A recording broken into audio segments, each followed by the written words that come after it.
His career started 17 years ago with Rushden and Diamonds. He went on to play for Peterborough United, where he won promotion to the Championship. Middlesbrough, a period he described as being the best in his career.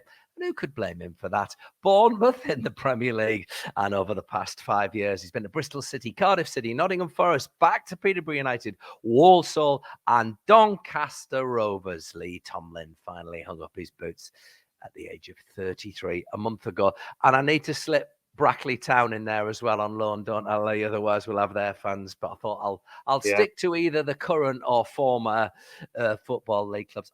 You must be proud. That's a hell of a roll call of massive clubs. Yeah, I do look back and I just think, from obviously where I'm from originally and things like that, it is an amazing achievement. And like I said, I think my local team, Elston Park, Gary Lineker came from there.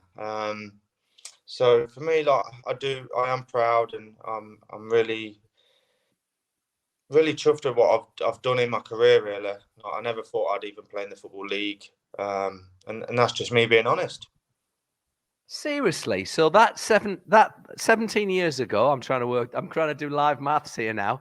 33 less 17 is, what is that now? You've got me now. Hold on a second.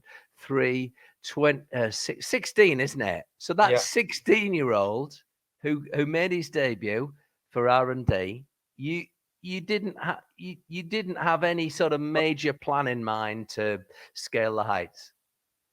No, I think, I don't know if that's probably a good thing or bad thing, but I remember as a kid I was at Leicester City till I was like 9 to 15, got released, and I just thought, okay, like a boy like me from a council estate shouldn't become a footballer, and I always thought it was too much.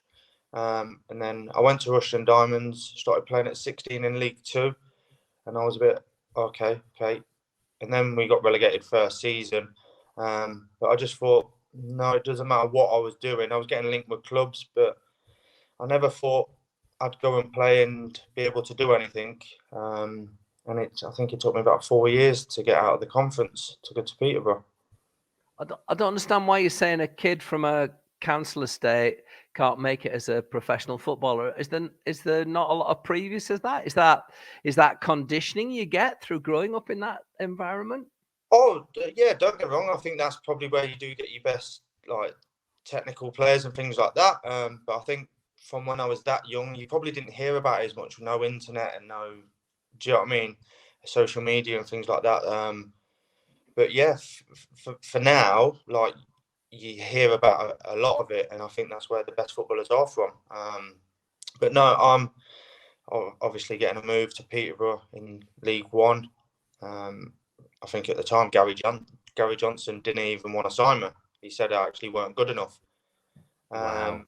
And it was Darren McCantley, the chairman, that actually said, I signed Lee Tomlin and I'll let you have another player. And he went, okay.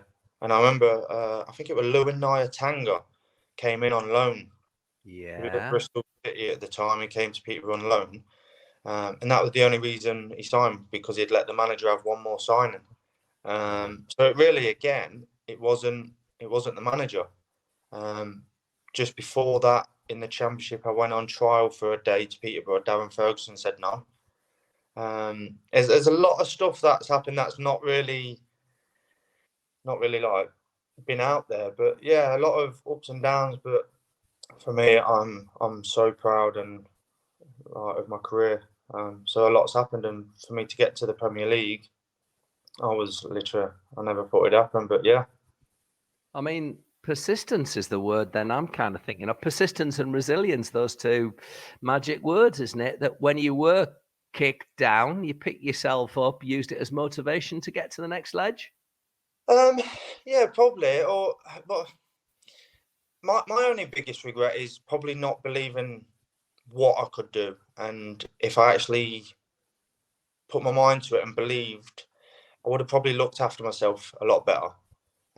But maybe because I just thought I'd never do it or be able to do it or get to there, I just thought, you know what, I'll just live a normal lifestyle, but being technically a good footballer. that for me is just brutally honest. Like, so I'm happy with everything I've done. But if I look back, yeah, I could have done more.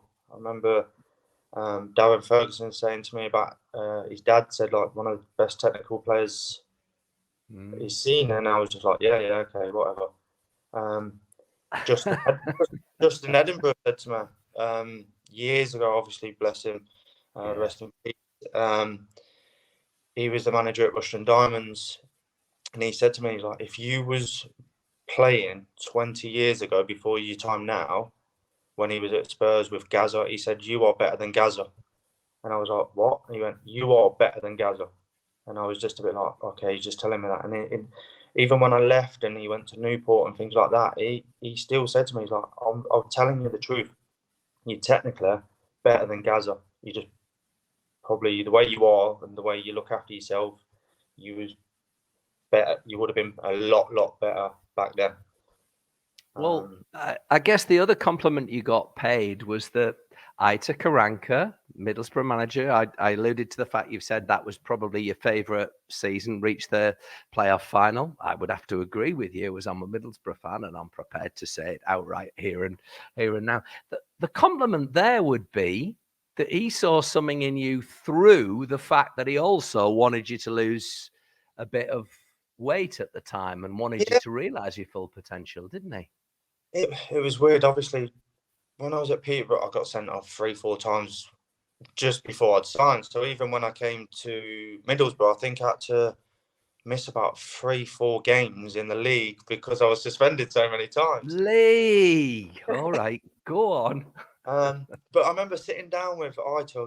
I was so nervous because obviously I know the players he'd played with and who he was and where he'd been and things like that. And I was so nervous, and I don't really get nervous, to be fair. And I remember him saying in the room, I'd been to Peterborough United to watch you play. And the first thing I basically said was, no, you ain't. Like, me, just the way I am, it just came out of, no, you haven't been to Peterborough. Nobody goes to Peterborough. And had he? I think so. I'd never really asked him again. Like, but he was just. He didn't demand. You go lose weight. You go do this. You go do that. He was probably totally opposite. It was a bit like, go on, you go do whatever you want to do. But if you're not doing this in training and not doing this, keeping up with the lads and the fitness and this, that, you don't play. Which at the other clubs I've been at, yes, you're the best player, but that got me in that helped me just, I'll pick him because he's the best player. But with Karanka, it was, you could be the best player, but if you don't fit my system, fit my style, you don't play. Which I remember once, I was literally having food at the club and I probably wouldn't eat till the next day. And there's me with breakfast and things like that. Lads are like, have you not ate? I was like, no, not since dinner at 1 o'clock yesterday. I was doing that and it was quite bad. And I went from, I think it was about 88 kg to 77.6. Wow. It was about 2 months. And to be fair, it was quite funny because when I went back, not back, but back to him managing at Nottingham Forest, he's literally, everyone was sat down after training and that. And I remember him and Carlos, the assistant manager at the time, was like, telling all the lads, when Tomo came to Middlesbrough, he was like, like out of breath, and he was like fat, and he was just laughing and joking. He's like, now look, he's like, you're fit, you're happy, and he just done something for me that he didn't even have to really tell me. I just knew what he expected.